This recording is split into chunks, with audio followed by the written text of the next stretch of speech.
Bismillahirrahmanirrahim. Ustaz, ngomong kita udah sampai daerah mana nih, Tat? Alhamdulillah di salah satu daerah Jawa Timur. Kenapa emang? Soalnya aneh dia tadi ngeliatin kok banyak kayak sawah dikerudungin gitu loh. Pakai jilbab ya? Ya kayak jilbab. Orangnya nggak pakai jilbab. Nah itu dia, Tat. Iya, itu tanaman tembakau. Oh, tembakau. Tobacco. Wah, memang tanaman di sini banyak. Sebenarnya Allah jadikan itu ya makhluk-makhluk Allah kadang sebagai fitnah bagi manusia. Kenapa ada setan? Ya, karena jin ada yang muslim, ada yang bandel, ada yang jin nggak beriman kepada Allah dan Rasulnya. Manusia juga demikian. Juga termasuk Allah ciptakan virus, Allah ciptakan musuh-musuh Allah. Termasuk Allah ciptakan tanaman juga sebagai fitnah bagi manusia. Ya. Betul. Nah, kalau kita lihat sebenarnya tembakau di masa silam itu memang dipakai. Di antaranya bahkan ada yang mengatakan dipakai sebagai sumber-sumber nyebutin ya, ada yang sebagai obat-obatan herbal di masa silam ya. Ada yang bekas kalau ada kena gigitan nyamuk pakai tembakau, penawar racun pakai tembakau. Bahkan yang terkenal di tempat kita di sini, kalau ada orang kena lintah, kan lengket banget itu ya, ngisep gitu ya, pakai tembakau, masya Allah langsung lepas dia. Oh, buat ngelepasin lintah itu sendiri ya? Ajib. Dia juga bahkan ada yang mengatakan dipakai sebagai vaksin untuk antivirus. Itu tembakau. Juga dipakai sebagai bahan bakar ramah lingkungan, juga sebagai protein nabati. Ya, juga dipakai sebagai katanya fitoremediasi, sebagai apa? Bagian apa ya, penggunaan tanaman sebagai dekontaminasi limbah. Kan ajib. Itu aslinya. Ya. Orang-orang di zaman kakek moyang kita dulu mungkin kalau mereka ngerokok namanya rokok linting. Ya. Kertas itu masukin linting, itu masih mungkin bahayanya nggak seperti rokok zaman sekarang. Rokok zaman sekarang kalau kita lihat memang tembakau ada nikotinnya, ya, ada nikotinnya, tapi bahannya hanya sedikit. Tapi yang jadi masalah pabrikan ini sampai disebutkan 4.000 sampai 7.000 racun. Itu. Di dalam rokok itu sendiri iya, setelah pabrikan tuh ya. Setelah pabrikan. Asalnya tembakau ini dipakai untuk hal-hal yang positif, tapi yang kembali kepada penggunaannya yang menjadi masalah unsur tambahannya itu tadi. Pertama kan awal-awalnya kan dokter nggak melihat sebahaya itu rokok karena studi kasusnya nggak terlalu bahaya, nggak sebanyak zaman sekarang. Makanya dulu ulama berkata boleh pertama ngerokok, boleh ya. Boleh.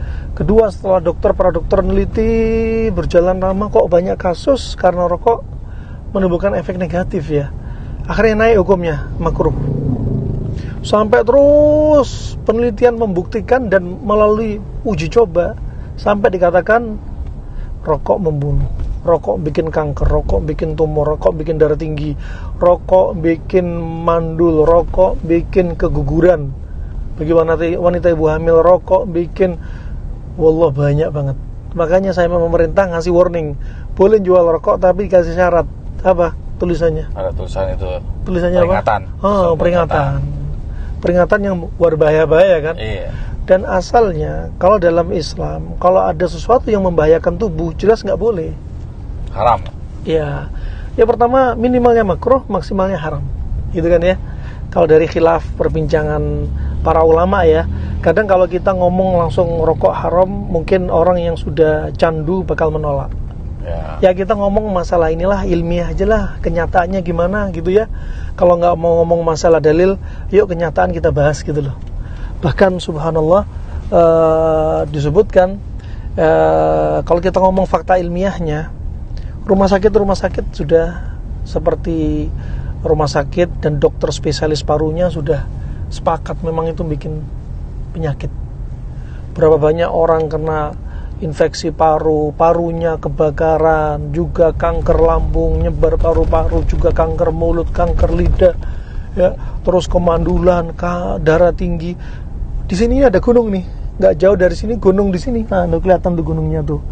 Nah, kelihatan dikit-dikit lah, ini ada pohon jati.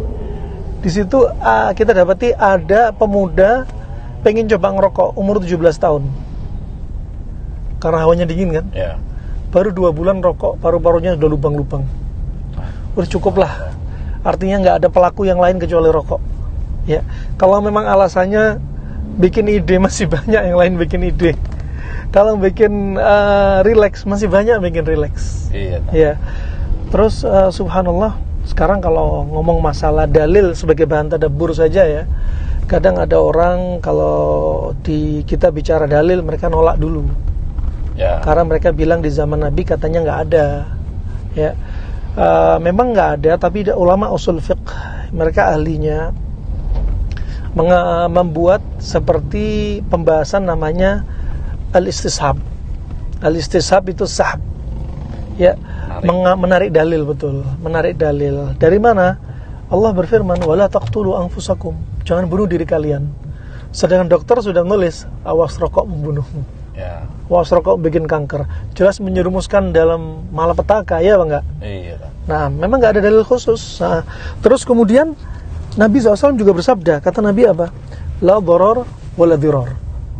Nggak boleh membahayakan diri sendiri, nggak boleh membahayakan orang lain. Ya. Ternyata rokok pasif sama rokok aktif lebih bahaya, mana yang dirasakan coba? Pasif tak. Pasif lebih ngeri, ya kan? Sebelahnya si perokok itu sendiri kan. Lebih ngeri, kena, ya kan? Daripada yang ngisep sendiri. Iya. Tak. Yang ngisep sama yang sebelahnya lebih bahaya karena sebelahnya. Kalau nggak percaya tanya dokter aja dah. Nah, istilahnya kembali kepada fakta kenyataan kalau nggak mau dalil lah ya. Ya. Terus kadang ada orang ngomong rokok itu manis. Antum pernah ngerokok nggak? Manis ininya kali ya, ujungnya itu kali. Ujungnya manis ya. Iya. Tapi Itu antum kenapa pernah ngerokok nggak antum? Dulu sekali. Sekali ya. Kali aja tak. Iya. Tanya Argas, pernah ngerokok nggak? Oh belum. Takut sama istrinya kalau bilang. Yes. Masya Allah. Alhasil Habibi ya. Sekarang kalau kita perhatikan ya, sebenarnya kembali kepada diri kita ya. Kita nggak mau mencela, bukan apa, hanya ngobrol, ada fakta aja. Nggak boleh kita mencela teman-teman yang merokok, nggak boleh kita jelek-jelekin mereka. Tawasau bil haq wa tawasau bis sabr itu penting ya. Bukan berarti merokok kemudian kita nggak sapa, nggak salam, bukan juga. Slow aja lah ya. Rokok silahkan urusan Anda, kami nggak ngerokok, jangan ganggu dengan asap Anda, kan harusnya gitu ya. Iya.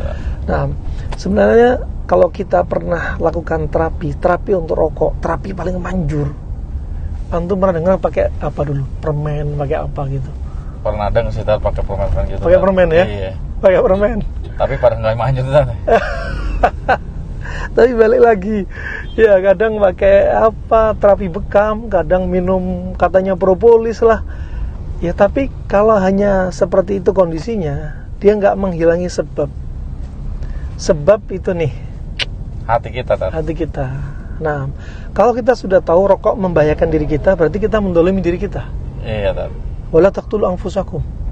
Kedua, seandainya disebutkan Nabi la dharar wala dhirar, nggak boleh membahayakan diri sendiri, nggak boleh membahayakan orang lain, berarti kita mendolimin orang lain. Ada ibu hamil, ada orang rokok, ganggu pak asapnya, udah dolim nggak? Ada orang nggak ngerokok, duduk sama ngerokok, orang ngerokok enak aja, padahal sudah disiapin tempat ngerokok, ya kan? Artinya biar nggak nyampur orang ngerokok sama nggak ngerokok. Ya. Subhanallah, di sini berarti kita akui itu kedoliman. Kalau kita dolim, udah kita benahin hati kita, jangan dolimin orang lah ya. Nah, terus obat yang paling manjur, paling ajib itu, ini sadarin hati kita, nasihatin teman kita yang ngerokok, syuf, bro, rokok itu bahaya bro. Apa sih manfaatnya? Bandingkan antara maslahat sama mafsadah. Kerusakan kebaikan untuk kamu itu apa? Untuk orang sekitar itu apa? Ayo kita mikir bareng lah. Ya, tanpa harus menjudge. Oke, kita pikir bareng gitu ya. Fa subhanallah. Kalau kita perhatikan obatnya rokok dari sini. Setelah dinasihatin, kira-kira dia, oh iya ya, memang benar ya. Maka saat itu hati dia seperti yang sebelumnya ada mental blocker. Hati dibungkus oleh seperti, katakan seperti logam yang menyelubungi dia, tertutup dari nasihat. Ketika sudah dikasih tahu fakta kenyataan, nasihat dari Allah, nasihat dari Rasulnya SAW, kemudian mulai terbukalah nasihat masuk, itu saatnya dia sadar, bikin taubat. Itu obat paling manjur dah. apalagi kalau diruqyah. Wallah, kami berulang-ulang nyoba, tim kami, teman-teman kami juga, orang yang rokok diruqyah, ya, habis diruqyah suruh ngerokok lagi. Kata dia apa? Oh, rokoknya kok pahit ya? Kok bisa rokoknya pahit ya? Yang bikin rokok manis itu bukan diri Anda, tapi apa? Jin. Korinnya. Korinnya ini yang bikin ajib, enak, lezat. Padahal nggak ada zat-zatnya. Bahaya, pahit, rasanya nggak enak, dan lain sebagainya lah. Jadi sebenarnya ini hanya nasihat saja. Sekali lagi, bagi yang mau nerima nasihat, alhamdulillah. Bagi yang mau dengar masukan, alhamdulillah. Yang nggak nerima masukan, ya alhamdulillah. Silahkan dengan pendapat Anda masing-masing. Sekali lagi, yuk kita tadabburi bareng-bareng, kita pikir bareng-bareng, ya. Nah, semoga bermanfaat untuk Islam dan Muslimin. Semoga Allah sembuhkan orang-orang yang punya candu. Semoga Allah hentikan penyakit-penyakit, Allah angkat penyakit dari efek-efek dari rokok yang sudah terlanjur menjangkit pada diri Anda. Wassalamualaikum warahmatullahi wabarakatuh. Waalaikumsalam.